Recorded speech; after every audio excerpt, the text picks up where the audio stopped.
22 Agustus 2022. Taiwan digemparkan dengan sebuah berita yang mengabarkan jika dua anggota polisi yang sedang bertugas harus kehilangan nyawa mereka saat sedang melakukan pengejaran terhadap seorang penjahat. Dua petugas polisi itu masing-masing bernama Chow Ryu-chi berusia 27 tahun dan Tung Min-cheng berusia 36 tahun. Semua berawal ketika dua polisi itu menerima laporan tentang kasus pencurian sepeda motor. Mereka pun bergegas pergi menggunakan mobil polisi untuk mengejar sang pelaku, yang saat itu diketahui jika pelaku berada di kawasan Jalan Besanwei. Sekitar jam 11 pagi, para polisi itu menemukan sang pelaku dan bersiap untuk menangkapnya. Namun tanpa diduga, pelaku langsung menyerang para polisi itu menggunakan sebuah pisau secara membabi buta. Para polisi yang tak menduga hal itu akan terjadi terpaksa harus menerima serangan-serangan itu yang menyebabkan mereka terluka dan roboh seketika. Dan diketahui salah satu polisi harus menerima sayatan di leher dengan luka yang cukup dalam. Setelah kejadian itu, pelaku kemudian segera kabur, sedangkan para polisi yang terluka sempat dilarikan ke rumah sakit. Namun sayangnya nyawa keduanya tidak bisa diselamatkan. Diberitakan di tubuh Chow Ryu-chi terdapat luka tusukan sebanyak 38 tikaman yang menyebabkan dia kehabisan darah. Dan diketahui juga ternyata pelaku yang sebelumnya kabur juga sempat mengambil senjata dari petugas-petugas itu. Selain itu, ternyata kejadian itu juga sempat terekam oleh kamera mobil kepolisian itu. Video rekaman yang dirilis secara publik pun membuat semua orang ketakutan dan merasa ngeri. Bagaimana tidak, pelaku yang sedang menikam para polisi itu nampak terlihat tersenyum sambil melihat ke arah kamera itu. Pelaku yang masih kabur pun menyebabkan seluruh warga kota itu nampak ketakutan.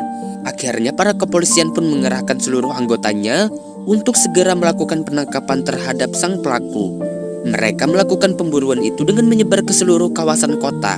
Diketahui juga jika sang pelaku yang kabur menggunakan sepeda motor dengan nomor plat 369 PGB. Tanggal 22 Agustus 2022, tepatnya jam 3 sore, para polisi menerima laporan dari salah satu sekolah yang berada di kawasan Tainan jika sepeda motor dengan nomor plat 369 PGB nampak terparkir di salah satu komplek di dekat sekolah itu. Polisi pun segera memeriksa sepeda motor itu dan mereka memastikan jika sepeda motor itu benar sepeda motor yang dikendarai oleh pelaku sebelumnya. Dari jok motor itu, polisi menemukan barang-barang yang diduga milik pelaku seperti topi, tas, dan juga laptop. Selain itu, di sekitar motor itu juga ditemukan beberapa bekas bercak-bercak darah. Namun keberadaan pelaku masih belum juga ditemukan. Yang mungkin jika pelaku meninggalkan motornya dengan begitu saja. Yang tentu saja hal itu membuat warga di sekitar tempat itu menjadi panik, di mana mereka merasa khawatir jika sang pelaku akan melakukan kejahatan yang selanjutnya. Terlebih lagi jika pelaku kali ini juga membawa senjata api yang dia peroleh dari para polisi sebelumnya. Bahkan salah satu kampus di kawasan itu juga memperingatkan seluruh orang-orang di sana untuk tidak keluar dan bersembunyi di tempat yang aman untuk menghindari kejadian yang tidak diinginkan. Kemudian, setelah pelarian pelaku selama kurang lebih 17 jam lamanya, pada tanggal 23 Agustus 2022, sekitar jam setengah 5 pagi, pelaku terlihat di kawasan Hsinchu. Pelaku yang nampak berjalan berhasil dibekuk oleh para polisi yang nampak bersembunyi di kawasan itu. Di tubuh pelaku, para polisi berhasil menyita senjata serta 18 butir peluru yang sebelumnya sempat dia curi. Dan di sini diketahui jika sang pelaku bernama Lee Sin-woo yang merupakan seorang tahanan yang sempat kabur dari penjara. Dari pemberitaan yang beredar, diketahui cerita Lee Sin-woo sebelumnya, di mana ketika dia menyelesaikan masa wajib militernya, Lee Sin-woo bekerja sebagai seorang cleaning service. Kemudian dia menikah lalu memiliki 3 orang anak. Di tahun 2019, Lee Sin-woo diketahui bercerai dengan istrinya.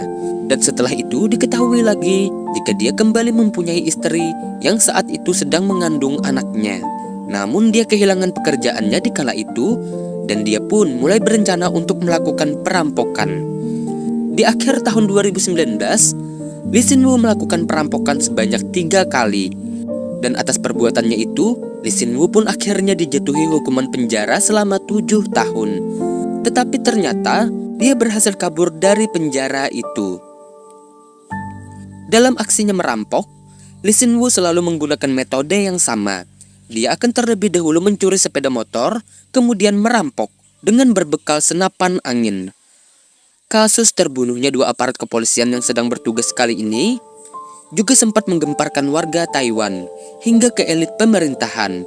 Mayoritas masyarakat Taiwan pun menyerukan agar Lee Sin Woo diganjar hukuman mati. Dan benar saja, melalui berita yang saya dapatkan pada tanggal 24 November 2023, Lee Sin Woo resmi dinyatakan bahwa dia akan dijatuhi hukuman mati. Akan tetapi, Lee Sin Woo masih bisa untuk mengajukan banding.